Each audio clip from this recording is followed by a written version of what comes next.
방금 소개받은 김미경입니다. 여러분들 이제 우리 대면 강의 마지막이거든요. 그래서 이제 이 더운데도 불구하고 이렇게 자리해 주셔서 너무 고맙습니다. 그리고 여러분들 시중에 보통 뭐 건강식품으로 알려져 있는 스피루리나가 어떻게 해서 이게 나오게 됐는지, 이게 또 현미경 안에는 요 비슷한 부류의 생물들이 어떻게 생겼는지에 대한 것을 좀 이렇게 시민들한테, 여러분들한테 좀 이거에 대한 좀 정보를 좀 드려서 여기에 대한 그 인지도를 좀 높여야 되겠다는 게 이 강의의 목적입니다. 그래서 쉽지 않게 나름 준비는 해왔는데요. 그래서 스피루리나라는 게 과연 뭘까?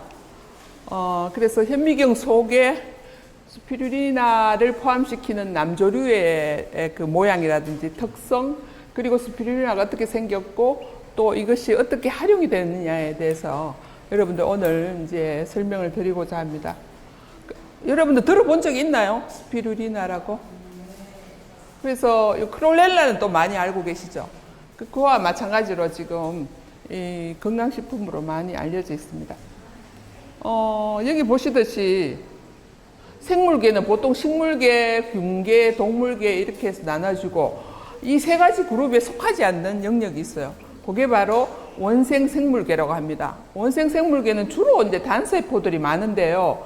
예외적으로 이런 녹조류나 홍조류 일부는 이제 이렇게 다세포로 구성이 되어 있습니다만 얘들이 식물도 아니고 얘들은 아메바는 그렇다고 해서 동물도 아니고 하기 때문에 이런 그룹을 묶어 놓은 게 이제 원생생물계고 마지막으로 이제 원핵생물계가 있습니다. 그럼 얘들하고 얘들은 또 어떻게 다르냐 하면 얘들은 분명하게 핵 구조가 있고 세포 소기관이 있는데도 불구하고 얘들은 그런 구조가 없다는 거죠. 그래서 일반적으로 미생물이라든지 그 미생물 영역을 많이 이야기하죠. 그래서 이걸 원핵이라고 하는데요. 근데 여기에 이제 스피루리나가 바로 여기에 속해져 있습니다. 그래서 왜 남세균이냐 하면 얘들처럼 질소 고정을 박테리아가 하는 역할을 한다는 거죠. 그리고 반면에 강합성이라는 대기 중에 있는 탄소 고정을 해서 강합성도 하면서 강합성하기 때문에 식물인 하나의 유사한 기능을 하고 반면에 또 질소 고정을 하기 때문에 세균 기능을 하기 때문에 남세균, 시아노박테리아라고도 하고 블루글린 엘지라고 합니다. 그 이유가 색깔이 청색도 있고 또 그 녹색도 있고 하는 그런 생각이 있기 때문에 그런 특성이 있기 때문에 다음 페이지에서 또 설명을 드리도록 하겠습니다. 그리고 이제 그 현미경을 통한 보통 이제 분류가 유전학적으로 우리가 DNA 시퀀서 이런 염기 서열을 이용해서 요즘은 주로 분류를 하지만 그것뿐만 아니고 형태적인 것도 같이 들어가야 됩니다. 그래서 같이 비교를 하는데요.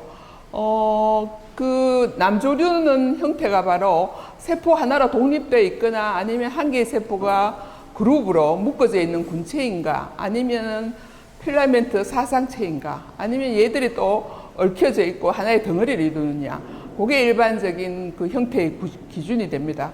그리고 여기에는 이형세포라는 게 있어요. 좀 이따 사진에 보겠지만 바로 여기서 강합성은 색소가 없어서 강합성은 하지 않지만 반면에 여기서 그 일반 박테리아처럼 질소 고정을 한다는 거죠.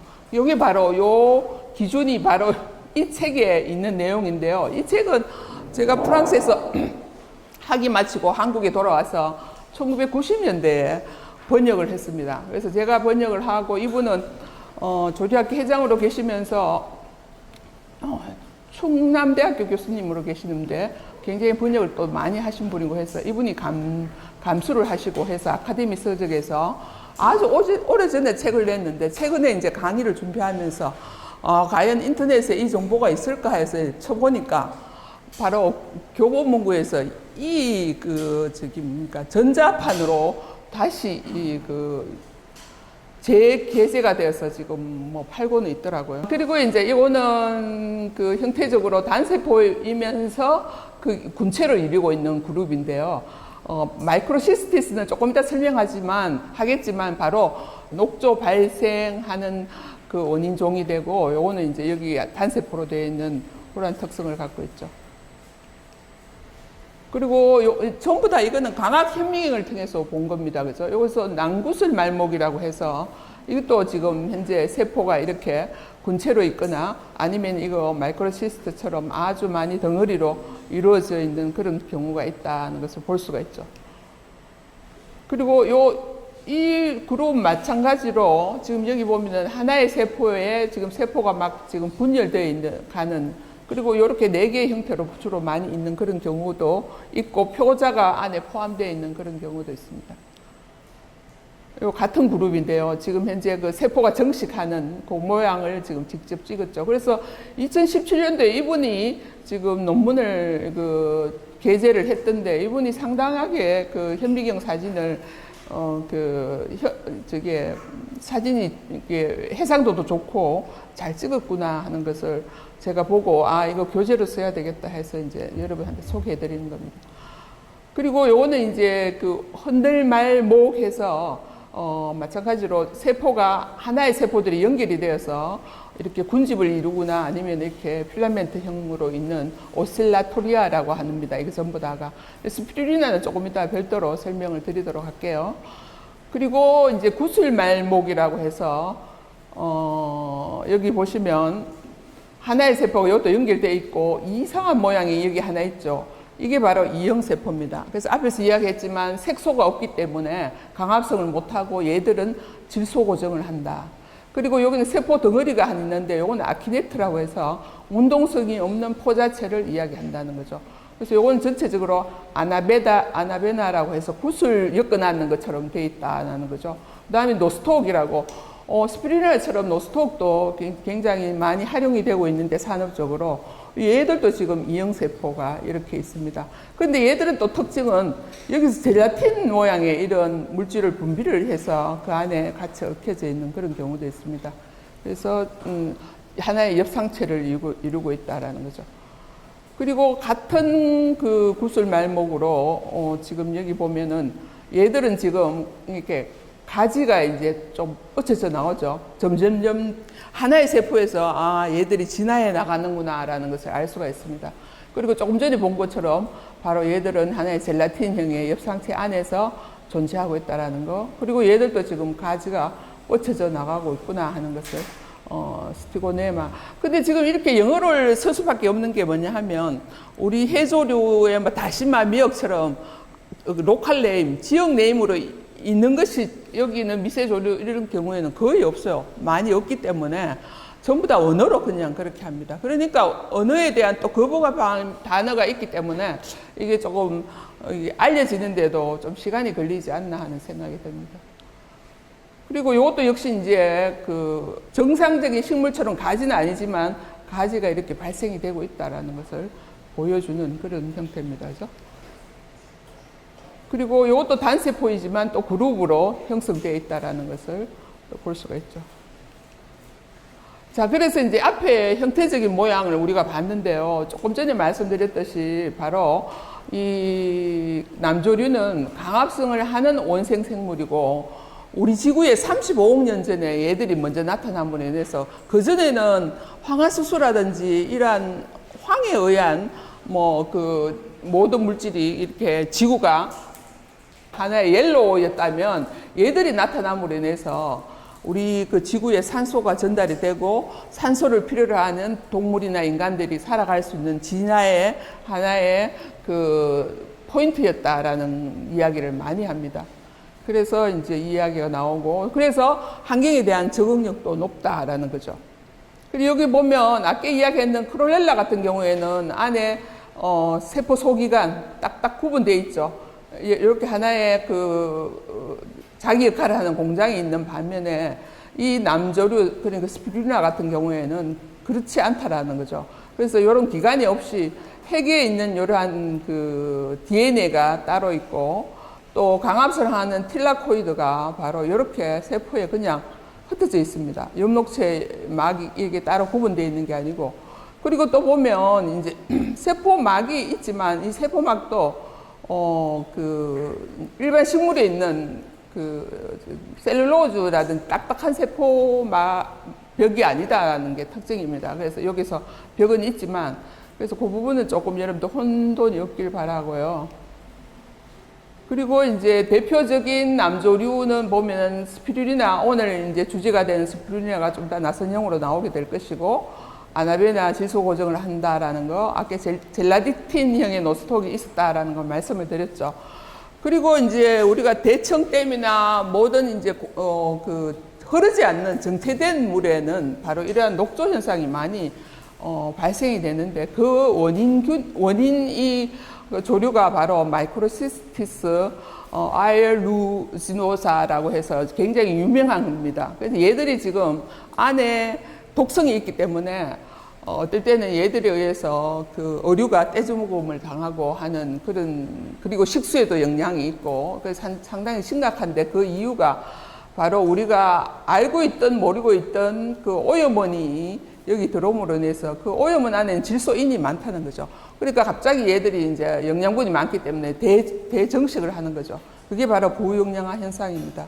그런데 이제 얘들이 또 수표면에 수온이 그 높고 여기는 낮고 하기 때문에 이렇게 습김 현상에서 또 얘들이 올라가는 그런 현상에서 또 모이고 해서 적체되면 바로 완전 녹조 라떼 현상이 일어나는 그런 또 그 발생을 하는 건데요. 근데 보면은 이제 그 남조류 중에서도 아주 이렇게 유해한 게 오히려 수는 별로 없습니다. 없는데 이제 대부분 우리에 유익한 것들이긴 하지만, 근데 문제는 이제 오늘 뉴스에 보니까 어느 회사에서 뭐 약물을 이용해서 이 녹조를 해결했다고 하는데, 그거는 이제 또 어떻게 100% 해결될지는 모르겠습니다. 실험실에서는 가능했는데 현장에서는 또 효과가 없는 게 이제 이런 그 대체 방법이라서 여러 가지 한계가 있다라는 거죠. 그리고 이제 남조류는 그 우리로 육상으로 이야기하면 식물 역할을 하기 때문에 강합성을 해서 탄수화물, 당을 만들어낸다는 거죠. 그 당이라는 것을 이제 먹는 그 부류가 소비자죠. 어류, 그리고 동물 해서 이렇게 연결이 되어서 얘들의 그 에너지 분포가 많아야만이 그 다음 그 위에 이런 1차, 2차 소비자들이 또 연계된다는 거죠. 그래서 먹이원의 가장 그 바탕이 되는 것들이 또 남조류라는 거죠. 그거는 뭐 그 미세조류, 전나 해조류 다 마찬가지겠죠. 그래서 얘들이 그 우리 지구상에 품는 산소의 70% 이상을 지금 낸다는 거죠. 우리는 못 느끼지만 얘들은 물속에서 지금 열심히 강합성을 해서 또 대기 중에 내보내기도 하고 그런 역할을 한다는 거죠. 그리고 요거는 이제 질소 고정에 대한 사이클인데 복잡하긴 하지만 이제 간단히 말씀드리면 바로 남조류가 여기 어쨌든 외부에서 들어왔는 그게 수질이 되겠죠. 물속이든 해서 들어오면 얘들이 이제 나중에 단백질로 바뀌어서 그 동물의 그 하나의 또 그 구성 성분이 되면 얘들은 또 나중에 뭐 배설물로 나간다든지 해서 박테리아가 분해를 하고, 그 분해된 것들은 또 나중에 그 질화 작용이라든지 탈질소 작용 뭐 이런 거에 의해서 사이클을 돌게 된다는 거죠. 그래서 그 중에 이 남조류도 그 역할을 한다라는 거, 그래서 그걸 보여드리기 위해서 여러분들 이 사이클을 제가 준비를 했습니다. 그리고 이제 이러한 남조류는 아까 말씀드렸지만 35억 년 전에 출현이 되었고, 그게 어디에 존재하느냐 하면 스트로마톨라이트라는 그 화석에 지금도 우리나라에 있다는 거죠. 그래서 보면 인천에 이러한 보면은 구석구석 약간 푸른색의 어떤 화석 안에는 얘들이 지금 존재한다는 것을, 그리고 그 DNA가 지금까지 이렇게 계속 영선적으로 그 똑같이 종보존하면서 넘어왔고, 그런 과정 중에 이제 산소가 발생한다든지 또 여기에 더 진화해서 어떤 설에 의하면은 얘들이 기존에 그 원래의 세포에 들어가서 남세균이 들어가서 하나의 엽록체가 되어서 완전한 식물의 세포를 만들지 않았나 하는 그 내공생설도 있습니다. 그래서 이제 그런 이유로 해서 진핵생물이 뭐 출현을 했다라는 이러한 진화가 언급이 되고, 지금 현재까지 우리 지구상에 같이 똑같이 지금 존재하고 있다라는 것이 특징적이다 하는 거죠. 그래서 그 남조류와 그 생명 기원론을 주장하는 사람들이 바로 조금 전에 이러한 현상, 그리고 이산화탄소를 이용해서 강압성해서 이제 산소를 내놓고 이러한 것들이 이제 하석으로 남아서 그 어떤 생물에 대한 진화 추적도 가능하고 이것을 이용을 해서 여러 가지 또 우주를 해석하는 하나의 또 그 원료가 된다라는 그런 이야기가 있습니다. 그리고 이제 이러한 것들 통합해서 보통 이제 창조, 특히 유럽 같은 경우에는 이 남조류가 생물의 기원이라고 보고 요걸 중심으로 해서 창조과학을 연구하는 멤버들이 있어요. 그래서 저도 사실 그 부분에 대해서 관심이 많았고, 그 당시에는 주로 미국에 많이 유학을 갔는데 왜 프랑스에 갔느냐 하면 그 이유 중에 하나가 종교와 과학이 합일되어서 기초과학이 굉장히 활발하게 이루어지는 곳이었기 때문에, 그리고 또 출발을 석사과정을 제가 이 남조류를 이용해서 주제를 잡아서 또 공부를 했습니다. 그래서 이제 그런 기억들이 있어서 이번에 여러분들 강의 준비하면서 이제 과거를 한번 또 이렇게 정리를 해봤거든요. 근데 이제 서로가 필요한 데이터를 이용하지만 이게 답이다, 이게 맞다라는 근거는 없지만 추정을 하고 하나의 통합적인 그 데이터를 통해서 다양하게 해석은 가능하다는 거죠. 그래서 하나의 한계점 극복을 하면서 여러 가지 그 과학적인 방법론과 같이 그 생명의 시작을 우리는 앞으로도 연구를 해야 된다 하는 내용입니다. 자, 그러면은 앞에 이제 얘는 주로 서론이었거든요. 이 스피루리네가 속해 있는 남조류에 대한 전반적인 설명이었습니다. 근데 그 안에서 왜 하필이면은 오늘 주제가 스피루리냐냐 하면, 그 노스톡하고 같이 세양 생물 혹은 요는 스피루리나가 민물에도 자랍니다. 생물의 하나의 활용 범위가 상당히 다양하고, 우리가 모르게 우리 인체에 많은 영향을 끼친다는 거죠. 그래서 보면, 학명은 보통 아르스로스피라라고 하지만 이게 이제 산업화됨으로 인해서 이름이 스피루리나로 이제 일반화됩니다. 그래서 그 종 중에 이제 종명 중에 플라텐시스하고 막시마 이 두 종이 지금 많이 사업화가 되고 있습니다. 근데 얘들이 처음에 석식했던 곳은 굉장히 더운 곳이에요. 아프리카라든지 남미라든지 멕시코라든지, 그리고 이제 주로 소코 주변에 또 많이 자란 이유가 이러한 칼슘, 탄산 물질이 많고 해서 이게 영비성, 그러니까 알카리성의 환경에 많이 적응이 된다는 거죠. 적응해서 잘 자라더라 하는 거죠.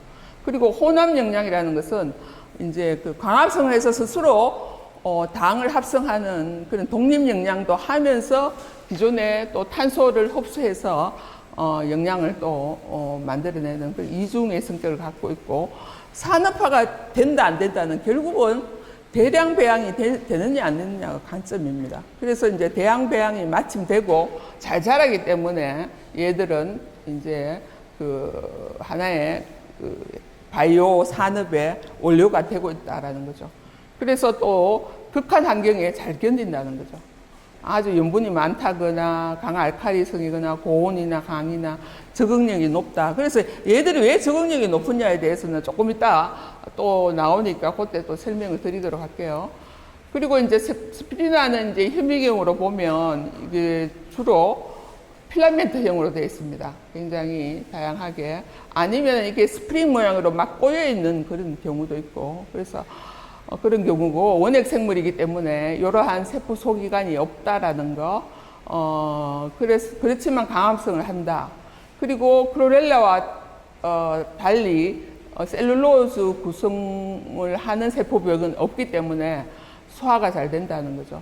그리고 이러한 그 아주 미세한 털 모양으로 되어 있다라는 거, 그리고 각종 영양분이 많이 들어있다. 그리고 이제 그 강합성 때문에, 그리고 상세한 영양분이 얼마나 차이가 있느냐 하는 것은 조금 이따 보도록 할게요.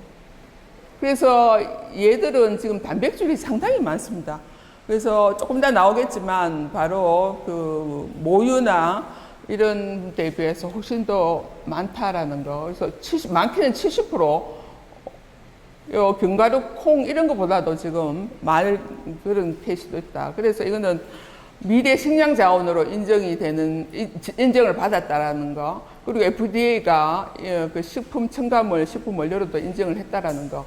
그러면은 건강식품으로 알려져 있는데 왜 건강식품이냐 하면 주로 엽록소 혹은 피코시아닌 혹은 그 카로티노이드, 페놀 이런 것들이 아주 그 강한 항산화 역할을 한다는 거죠. 그래서 이제 여러 가지 미네랄, 단백질 있고 철분 이런 것들을 이제 같이 갖고 있습니다.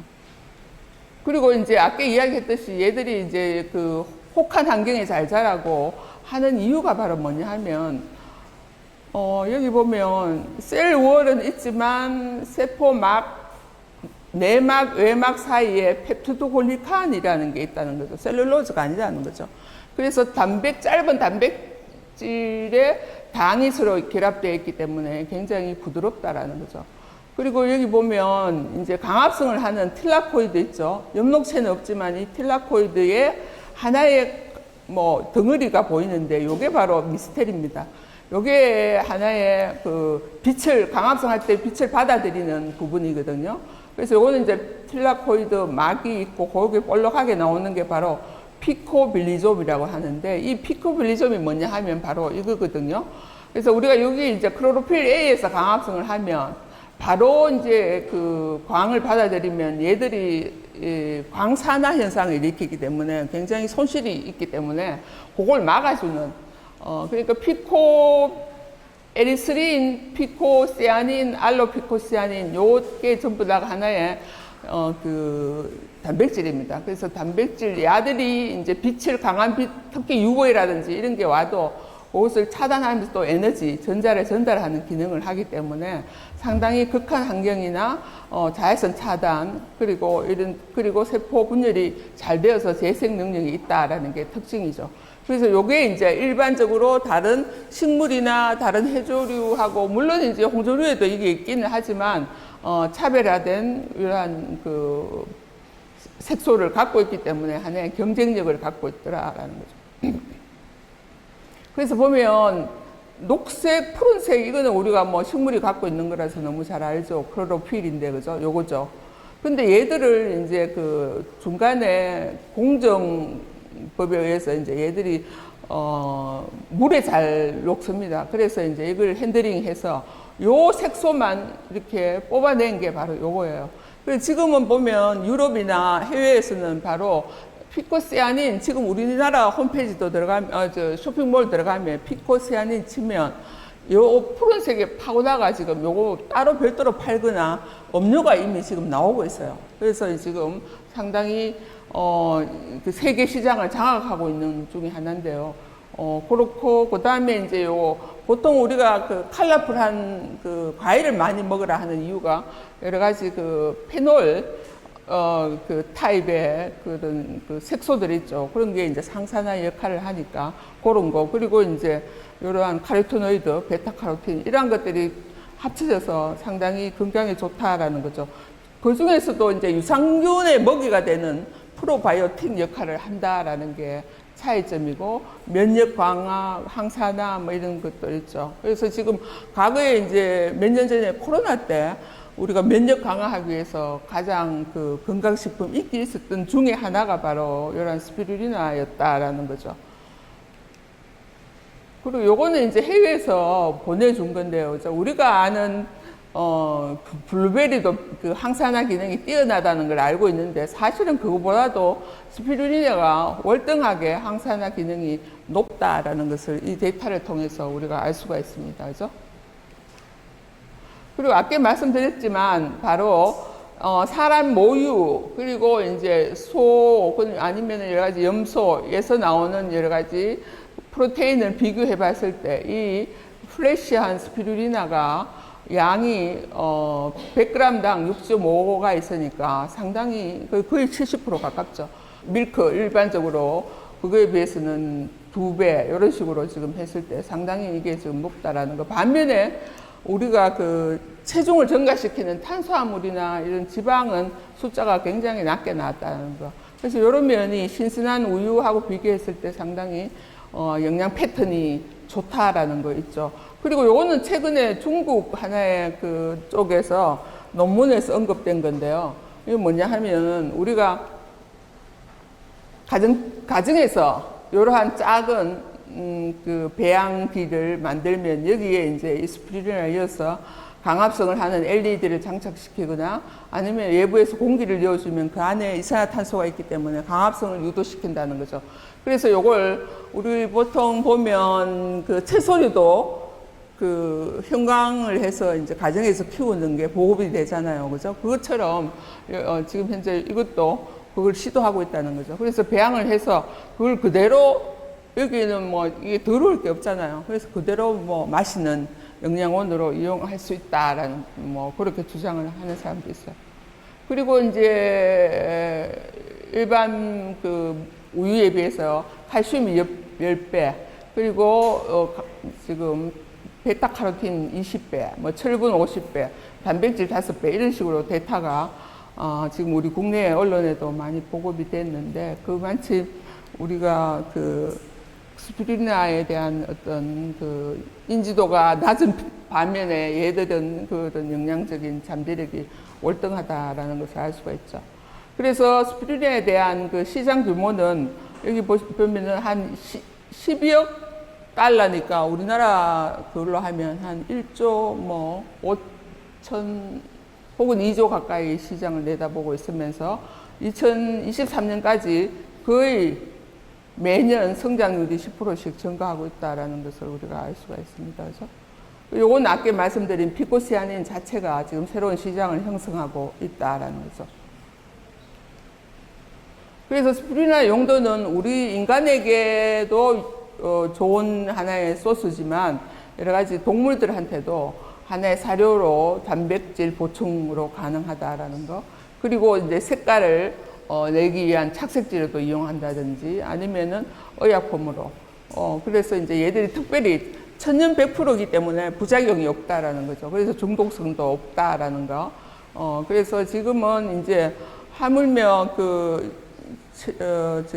제주도에서 해양 큐어스타라는 연구소에서 그죠? 연구해 왔는데 치매 예방이 된다라는 게 또 과학적으로 밝혀지고 또 연세 많은 분들이 운동을 안 하기 때문에 생기는 근육이 없어지는 걸 근육 강화용으로도 또 굉장히 효과가 있다라는 데이터가 지금 만들어지고 있습니다. 근데 지금 이 스피루리나가 하나의 대체 식량으로 이렇게 인기 있는 이유 중에 하나가 바로 단백질이 많다는 거, 슈퍼푸드로서 여러 분야에 이용되고, 지금 현재 농업의 그 그린바이오 산업 쪽에서 상당히 많이 관심을 갖고 있습니다. 그 이유 중에 하나가, 그래서 저는 우리가 오래 전부터 곡류를 주식으로 안 했다면, 이렇게 고도 비만의 환자나 대사증후군들이 있었을까 할 정도로 탄수화물이 사실은 우리 건강에 어떻게 보면은 상당히 하나의 저해 요인의 과다 섭취로 인해서 저해 요인이 된다는 거죠. 그런데 이제 이 스피루리나 같은 단백질이 많은 이러한 것들이 만약 우리가 생활 중에 이렇게 먹게 되었다면 그 건강이 상당히 더 유지되지 않았을까 하는 추측을 해봅니다. 그러면 이제 이렇게 좋은 스피루리나가 뭐가 문제인데 하는 의문이 생기겠죠, 그죠? 근데 이제 이거 스피루리나 같은 이러한 것들이 어떻게 그러면 지속 가능하게 안정적으로 계량화되고 규격화되어서 생산이 가능하느냐? 산업화라면 공장 시스템이 필요하잖아요. 그죠? 공장이라 하면 대량 생산이 되어야 되고, 그 시장에 지속 가능하게 보급을 해줘야 되는데, 지금까지는 보면 대부분 노지 배양을 많이 한다든지 해서 그런 부분이 지금 많이 이제 다시 고민을 해야 되고 배양 기술을 조금 더 한목적으로 가야 된다 하는 거죠. 그래서 그 부분이 이제 그렇고, 그리고 이왕이면 지금 현재 거의 우리나라 90% 이상이 대부분 수입해 옵니다, 스피루리나를. 그리고 이제 어떻게 하면은 국내에서 해서 수입하는 것보다도 생산 단가를 낮추어서 가격 경쟁력을 높이는가라는 게 또 하나의 변수이기 때문에 이러한 매개 변수, 이런 부분 있죠. 이런 분들을 고민을 해서 그 생산 단가를 절감시켜서 가급적 많은 사람들에게 혜택을 줄 수 있는 비싸지 않는 가격으로 이렇게 보급할 수 있는 그런 해법이 필요하다는 거죠. 그래서 이제 그거에 대해서 지금 최근에 굉장히 또 그 정부 차원에서 고심을 많이 하고 있습니다. 그리고 이제 요게 하나가 지금 여기 보면 그냥 초록색 파이프가 뭔데 이렇게 의문이 들겠지만 실은 이 파이프 안에 이 스피루리나가 자랄 수 있는 배지를 넣어줍니다. 그러면 접종을 시키면 얘들이 계속 증가를 하죠. 증가하면은 이제 많이 배양이 되면 어느 날 그 배지는 빠지고 얘들의 이제 스피루리나만 걸러져서 그걸 이제 공정화시켜서 이제 동결 건조한다든지 해서 파우더를 만들어서 이거를 뭐 환타입으로라든지 이런 캡슐 모양으로 해서 이렇게 생산이 가능하다는 거죠. 그래서 이제 이러한 AI 기반 스피루리나 팜 구축이 필요하다는 것을 시기적으로 굉장히 많이 정부에서도 인식을 하고 있는 것 같아요. 지금 정부 차원에서 굉장히 큰 대응 과제를 준비하고 있습니다. 그래서 요걸 이제 시스템화 하자라고 해서 해수부뿐만 아니라 농림식품부 쪽에서 많은 관심을 갖게 되어서, 그리고 이제 시기적으로 좋은 게 뭐냐 하면은 AI 기술이 이제 일반화되었잖아요.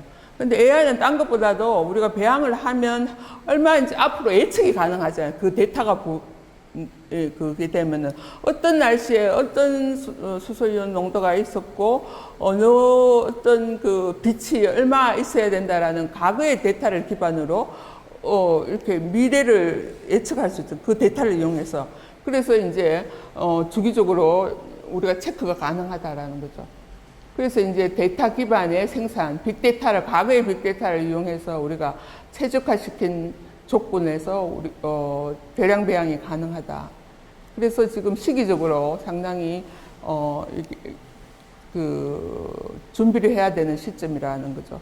지금 우리 국내에 한두 군데 이런 시스템이 있는 걸로 알고 있는데 어느 정도까지 활성화됐는지는 아직까지 이게 좀 정보가 노출되지 않아서 저도 지금 잘 모르고 있는데, 이것을 이제 좀 더 국제 수입해오는 거랑 서로 비교를 했을 때 좀 싼 가격에 이게 주기적으로 먹을 수 있도록 이렇게 국가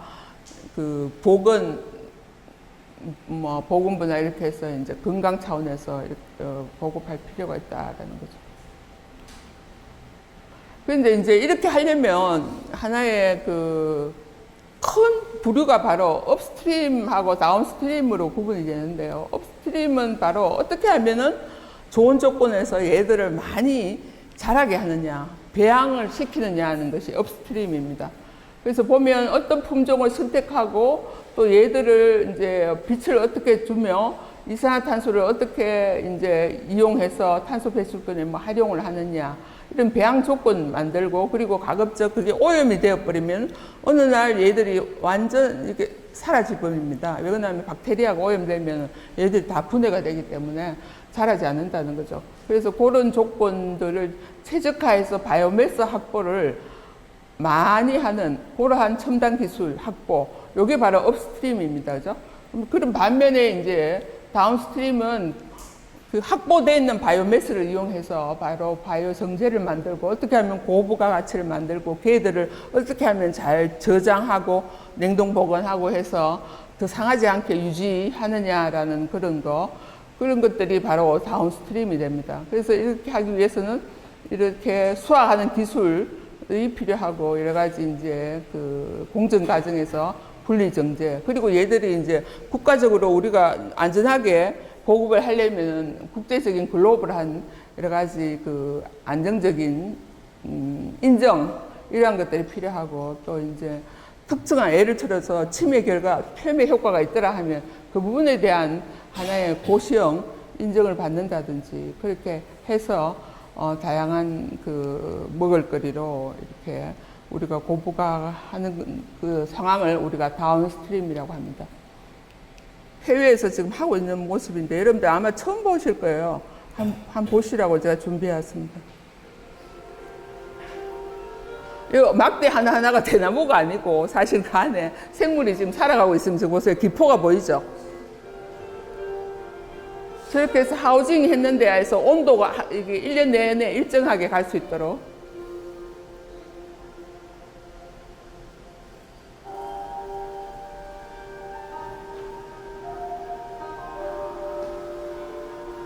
이건 이제 접종하기 전이죠.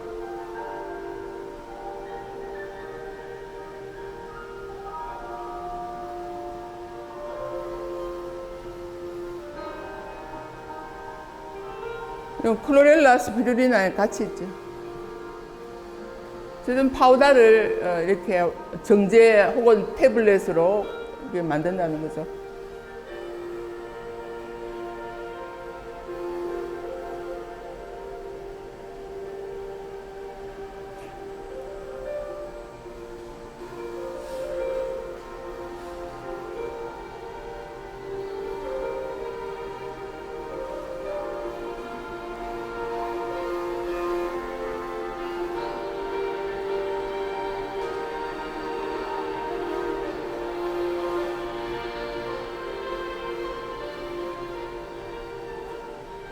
그 시설이 세팅이 되어 있으면 그 안에 어떤 종을 넣어도 똑같은 그 원리로 해서 대량 배양이 가능한 그런 상황이기 때문에 저러한 대량 배양 시설이 상당히 중요합니다. 근데 이게 지금 그렇게 하려면 작은 규모가 아니고 뭐 많게는 뭐 몇만 평 해서 엄청나게 많은 공간도 필요하고 그래서 이제 시설이 필요하기 때문에 그 초기 시설은 이제 기업이나 연구소도 중요하지만 정부의 국가 예산이 없이는 또 곤란하다고 해서 그 부분이 이제 거의 지금 기획이 완료되어서 내년이면 공모가 날 예정에 있고 아마 시작이 될 겁니다. 그래서 그걸 위해서 이렇게 컨소시엄 구성한다든지 그걸 작업을 지금 하고 있어요. 그리고 이제 이 스피루리나는 그 방금 이야기했는 그 식품 위주의 그 영양 보충제로도 중요하지만 얘들이 또 중금속을 흡수하거나 또 이산화탄소 저감에도 기여하고 얘들 또 오일 그 에탄올을 또 그 생산해내기 때문에 바이오 원료라든지 그리고 아까 질소인이 너무 많아지면 이런 녹조가 생긴다 했는데 적당하게 물 속에 있는 폐수를 얘들이 불의옥잠처럼 불의옥잠을 이제 이러면 물이 굉장히 정화가 되잖아요. 그런 것처럼 얘들이 이제 폐수를 정화시키는 환경 문제도 지금 해결한다는 거죠.